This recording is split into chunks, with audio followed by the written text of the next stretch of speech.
Assalamualaikum warahmatullahi wabarakatuh. Balik lagi bersama saya Nabila Haliza pada video pembelajaran. Perkenalkan, nama saya Nabila Haliza dari kelas 4A Prodi Ilmu Perpustakaan Fakultas Adab Humaniora UIN Syarif Hidayatullah Jakarta. Pada video kali ini saya akan membahas tentang teknologi filsafat menurut perspektif dari Don Ihde. Penasaran bagaimana? So stay tune. Filsafat teknologi. Berbicara tentang filsafat teknologi menurut dari pandangan Don Ihde. Kita akan membahas tentang yang pertama-tama nih, kita akan membahas secara general tentang filsafat teknologi. Apa sih filsafat teknologi ini ya kan? Filsafat teknologi ini adalah salah satu cabang filsafat yang masih muda usianya nih gengs, belum berkembang sepenuhnya dan menjelajahi semuanya persoalan filsafat tentang teknologi yang termasuk dalam ruang lingkupnya. Nah, pada filsafat teknologi ini membahas tentang peranan teknologi dalam urusan manusiawi. Pembahasan itu berusaha mencari jawaban terhadap soal apakah nih dampak teknologi terhadap kebudayaan dan masyarakat, atau bagaimana perkembangan teknologi mengubah konsep manusia tentang kebenaran, keadilan, dan keindahan. Tapi sebelum kita lanjut membahas tentang filsafat teknologi menurut Don Ihde, nih aku akan menjelaskan secara etimologis tentang teknologi itu sendiri. Jadi, secara etimologis, teknologi berasal dari bahasa Yunani, yakni tekne, yang berarti suatu cara atau sarana untuk mencapai suatu hasil. Dan logo sendiri yang berarti ilmu atau kata. Dengan demikian, secara harfiah, teknologi dapat diartikan sebagai ilmu tentang cara atau sarana untuk mencapai suatu tujuan. Nah, sekarang kita masuk ke filsafat teknologi. Filsafat teknologi ini bermula dari Heidegger yang menempatkan teknologi sebagai persoalan ontologis dalam filsafat, dan juga oleh J.D.W. yang memasukkan teknologi ke dalam wilayah praksis. Beberapa filsuf pun mulai menaruh perhatian khusus nih dalam bidang filsafat teknologi sendiri. Misalnya seperti J. Ellul, Herbert Marcuse, dan Don Ihde sendiri. Namun yang membedakan pemikiran Don Ihde dengan para filsuf lainnya, yakni ia berusaha untuk tidak terjebak dalam pemikiran yang terlalu ekstrim terhadap teknologi sebagai suatu entitas netral dan otonom yang bersifat determinis. Nah, secara khusus perhatian Ihde dalam ranah filsafat teknologi ini dimulai dalam buku pertamanya Ihde tentang teknologi yang ia tulis pada tahun 1979 dengan judul Technique and Praxis: A Philosophy of Technology, yang mana dimulainya dengan penekanan pada materialis dan kekonkretan alat-alat teknologi, serta penjabaran bentuk-bentuk relasi manusia dengan teknologi. Selanjutnya, karya-karya Ihde lebih terkonsentrasikan pada ranah filsafat teknologi. Nah, sekarang kita akan membahas tentang pengertian filsafat teknologi menurut Don Ihde. Menurut Don Ihde, bagaimanapun dalam mendefinisikan teknologi, terdapat 3 ciri utama yang harus diperhatikan. Yang pertama, ada teknologi harus memiliki komponen konkret, yakni materi. Yang kedua, aspek penggunaan, yaitu aspek praksis. Dan yang ketiga, hubungan antara alat-alat teknologi dan umat manusia yang menciptakannya, menggunakannya, dan mengubahnya. Ihde sendiri berpendapat bahwa filsafat menjadi suatu filsafat teknologi, maka filsuf harus menempatkan teknologi sebagai fenomena utama untuk dikaji dan mampu menganalisanya secara reflektif sedemikian rupa untuk menerangi ciri-ciri fenomena teknologi itu sendiri. Ihde menggunakan pendekatan yang dinamakan fenomenologis dalam filsafat teknologinya. Melalui pendekatan ini, yang mau dikaji oleh Ihde adalah fenomena teknologi berdasarkan model persepsi ala Husserl dan Merleau-Ponty, serta model praksisnya. Dalam pemahaman Ihde, fenomenologi itu lebih luas dari sekadar relasi subjek atau ego dengan dunia seperti dalam fenomenologis Husserl. Dalam konteks ini, kesadaran atau ego transendental digantikan dengan tubuh, dianalogikan dengan tubuh. Misalnya, tubuh dan instrumen teknologi yang bersifat relasional adalah subjek yang memahami dunia secara eksistensial dan menempatkan instrumen dalam relasi dengan tubuh merupakan manifestasi dari pembacaan atau realitas. Dengan demikian, bukan lagi aku yang berada dalam tubuhku, melainkan tubuhku sebagai aku, itulah yang memahami dunia. Metode ini disebut sebagai fenomenologi instrumentasi. Melalui metode ini, Ihde berusaha untuk menjelaskan bagaimana pengalaman indrawi manusia secara intensional dan perseptual berekstensi lewat artefak teknologi. Metode pendekatan yang digunakan Ihde dalam peneliti dan menjelaskan relasi manusia dengan teknologi yang dimediasi oleh instrumen kemudian disebut sebagai pasca fenomenologi atau post fenomenologi. Nah, dinamakan ini nggak semata-mata hanya dinamakan, ini juga punya alasan tersendiri. Nah, alasannya yaitu fenomenologi Ihde meskipun masih menggunakan pengalaman intuisi dan mencari ke kompleksitas pengalaman, ia tidak lagi merujuk pada ego transendental. Fenomenologi Ihde lebih bersifat pragmatis karena selalu meneliti sesuatu yang konkret dan melibatkan pengalaman kebertubuhan. Ia juga berpijak pada pendekatan materialis yang melihat bahwa refleksi atas teknologi dapat menjadi tolak bagi pendasaran filsafat sains. Nah, pada pembahasan selanjutnya kita akan membahas tentang konsep-konsep dari filsafat teknologi menurut Don Ihde. Don Ihde sendiri merumuskan ke dalam 6 konsep filsafat teknologi. Konsep yang pertama itu ada dunia kehidupan atau yang lebih dikenal dengan life world. Konsep kedua dikenal dengan instrumentasi dan realisme instrumental. Konsep yang ketiga, teknologi merubah persepsi manusia. Konsep yang keempat, teknologi merubah persepsi waktu. Konsep yang kelima, teknologi merubah persepsi ruang. Dan konsep yang keenam, teknologi tulisan mengubah bahasanya. Nah, kita akan membahas secara lengkap satu persatu. Nah, yang pertama ini ada namanya konsep dunia kehidupan atau life world. Istilah dunia kehidupan pertama kali lahir dari tradisi fenomenologi yang dikemukakan oleh Edmund Husserl dengan istilah Lebenswelt. Istilah ini kemudian dibahas kembali oleh Ihde dalam filsafat teknologinya menggunakan kata life world atau dunia kehidupan. Pada masa kini, dunia yang dihuni oleh manusia telah dipenuhi oleh teknologi, dan pada kenyataannya memang manusia tidak dapat hidup tanpa teknologi. Semenjak manusia lahir, atau bahkan ketika manusia sedang tidur, tanpa sadar, manusia telah berada dalam pandangan teknologi. Dalam cara pandang tentang dunia yang telah termediasi oleh artefak teknologi itu sendiri. Ya, persepsi manusia terhadap dunia kehidupan mengalami transformasi oleh teknologi. Nah, di sini jalinan teknologi yang erat dalam hidup manusia kemudian membentuk suatu dunia kehidupan yang baru, yakni dunia kehidupan yang termediasi oleh instrumen teknologi. Jadi pada dasarnya adalah manusia tidak bisa hidup tanpa teknologi. Teknologi ini terletak di antara manusia dan pengalaman manusia akan dunianya sendiri. Menurut Ihde sendiri, melalui mediasi instrumen teknologi, manusia pun mengalami dunia kehidupan secara baru, yaitu secara teknologis, atau manusia lebih kepada berpengaruh kepada teknologis dan tidak bisa hidup tanpa teknologi. Nah, kalau menurut Ihde pada konsep yang kedua yaitu ada instrumentasi dan realisme instrumental. Apa sih instrumentasi dan realisme instrumental? Nah, dalam fenomenologis instrumentasi Ihde dipahami bahwa dunia kehidupan terwujud melalui instrumen. Maksudnya? Nah, instrumen dalam artian ini merupakan teknologi yang mewujudkan dalam bentuk alat-alat, seperti halnya teleskop yang mampu membantu manusia untuk melihat benda-benda yang jauh. Yang kedua ada seperti arloji yang dapat mengukur waktu dalam satuan jam, dan alat-alat lainnya yang dapat memudahkan dan membantu manusia. Nah, peran instrumen dalam kehidupan manusia sendiri pada akhirnya memunculkan suatu perspektif baru yang dinamakan realisme instrumental. Menurut Ihde, realisme instrumental merupakan irisan antara filsafat teknologi dengan filsafat sains.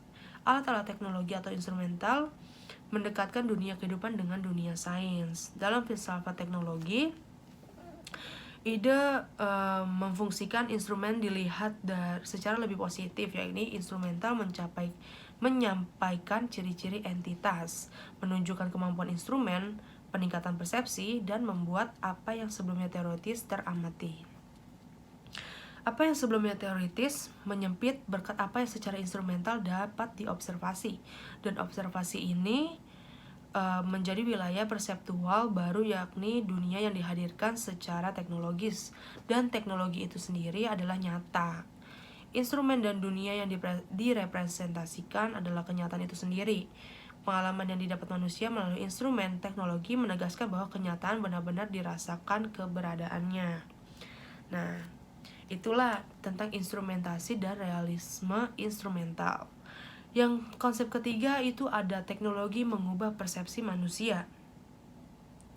Dalam hal menilik hubungan manusia dengan teknologi, ide terlebih dahulu menampilkan bagaimana penggunaan teknologi dalam wujud alat mampu mengubah cara pandang manusia. Pengalaman dan persepsi manusia tentang dunia kehidupan berubah seiring dengan penggunaan teknologi sebagai mediator antara manusia dan dunia kehidupannya. Dalam konteks ini, terdapat dua jenis persepsi, yakni mikropersepsi dan makropersepsi. Apa sih mikro dan makropersepsi? Nah, mikropersepsi adalah persepsi manusia yang langsung melalui tubuh dan semua indranya. Kita adalah tubuh kita, yang dalam arti fenomenologisnya. Kita adalah ada di dalam dunia yang mengalami gerakan, persepsi, dan emosi dengan tubuh. Pengalaman kebertubuhan seperti ini oleh ide disebut sebagai body one. Sementara makropersepsi adalah persepsi yang manusia memperoleh melalui struktur atau budaya di mana manusia berada, seperti cara berpikir dan kebiasaan dari manusia itu sendiri. Nah, pengalaman kebertubuhan seperti ini, makro dan mikro, ia sebut dengan istilah pengalaman kebertubuhan seperti ini atau makropersepsi ia sebut dengan body two. Setiap mikro telah tersituasikan dan tidak terpisahkan dari suatu makro persepsi, dan di antara body one dan body two terletak dimensi ketiga, yaitu dimensi teknologi. Menurut ide, dengan teknologi, cara mengalami dunia diubah secara ontologis. Nah, konsep yang keempat yaitu tentang teknologi mengubah persepsi waktu. Pada masa kini, waktu kita kenal melalui penciptaan alat-alat petunjuk waktu, seperti halnya jam atau arloji. Melalui arloji, konsep waktu diukur dan dihitung dalam satuan jam. Arloji menjadi alat teknologi yang sangat penting dan berpengaruh dalam perkembangan sejarah peradaban manusia, terutama di bagian barat. Dengan konsep ini, waktu pun dapat diukur dan dikuantifikasikan. Dapat dilihat perbedaan yang mencolok antara masyarakat yang menggunakan arloji sebagai pengukur waktu dengan masyarakat yang tidak menggunakannya. Melalui konsep waktu yang terukur dalam arloji, alam pun dilihat secara lain. Jika pada zaman dahulu manusia mematok hidupnya berdasarkan alam dan membaca alam untuk mengetahui waktu, yang terjadi sekarang adalah sebaliknya. Manusia mengukur alam berdasarkan konsep jam. Melalui arloji, manusia membaca alam. Muka arloji merupakan teks yang harus dibaca dan ditafsirkan. Dalam hal ini, waktu dipersepsikan secara hermeneutis. Pembacaan alam melalui konsep waktu yang terkuantifikasi dalam arloji merubah persepsi manusia terhadap dunianya lagi.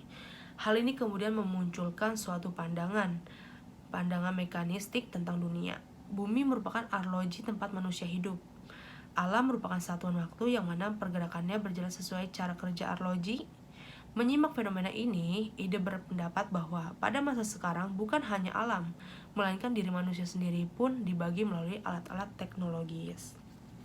Nah, pada konsep yang kelima kita akan membahas tentang teknologi mengubah persepsi ruang. Teknologi mengubah persepsi manusia terhadap ruang mula-mula terjadi setelah diciptakannya peta untuk melukiskan permukaan bumi. Nah, di atas peta ini ruang dibagi-bagi atas koordinat, garis lintang, garis bujur. Nah, melalui peta ruang diidealisasikan dan dikuantifikasikan. Ruang dan lahan direduksi menjadi selembar kertas yang diberi nomor dan titik koordinat. Oleh peta, bumi dibaca dari atas. Dalam membaca peta dibutuhkan juga suatu perspektif imajinasi yang lepas dari tubuh. Cara ini adalah cara melihat muka bumi dari suatu kedudukan yang tidak ditempati oleh pengamat. Nah, contohnya adalah bagaimana kita melihat melalui teleskop. Pengaturan lensa pada teleskop memagnifikasikan benda-benda yang sangat jauh sekali, yang ini benda-benda ruang angkasa yang tidak bisa dilihat dengan mata telanjang. Nah, perubahan dalam cara melihat ini juga mengakibatkan perubahan dalam pencerapan ruangan tubuh. Hal yang merubah adalah rasa kejauhan dan kedekatan terhadap objek penglihatan. Ruang tubuh berubah melalui teleskop. Apa yang pada kenyataannya jauh dilihat sebagai besar dan dekat.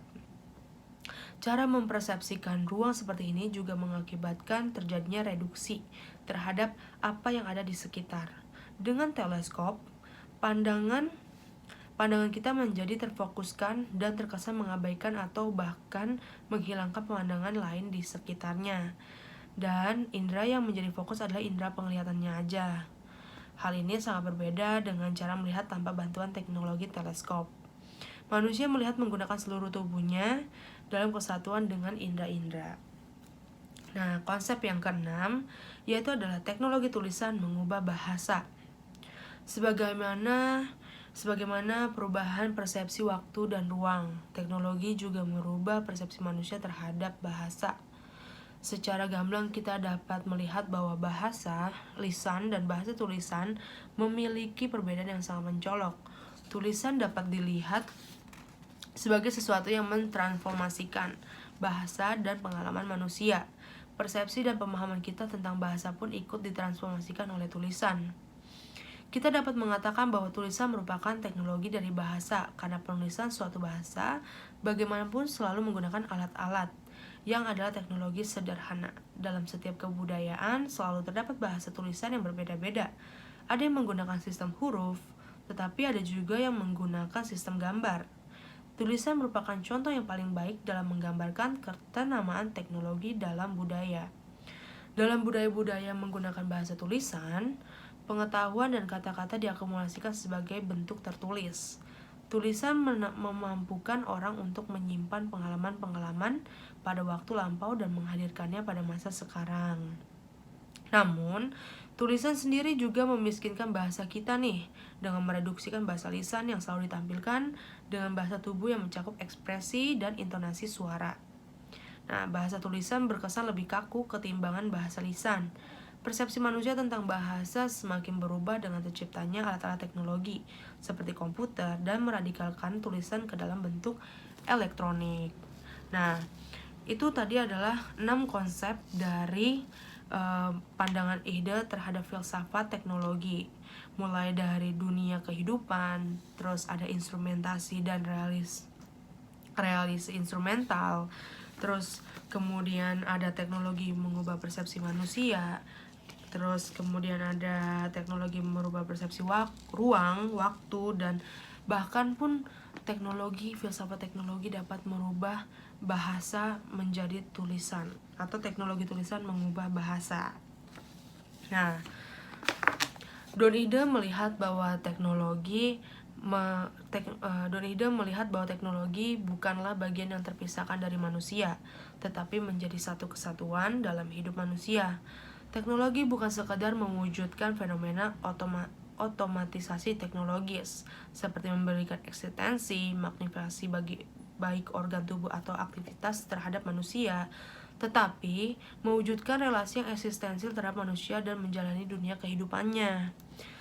Nah, jika kita perhatikan terhadap relasi mediasi teknologi direfleksikan secara mendalam, maka klaim negatif tentang teknologi dapat disanggah dan menimbulkan pandangan yang lebih positif terhadap teknologi itu sendiri. Jadi, pemikiran Don Ihde mengenai pasca fenomenologi merupakan refleksi filosofis terhadap teknologi dalam melihat serta membingkai pengalaman manusia yang termediasi oleh berbagai instrumen atau artefak teknologi. Oleh karena itu, fenomena kehadiran teknologi dapat ditanggapi melalui pengalaman manusia secara eksistensial.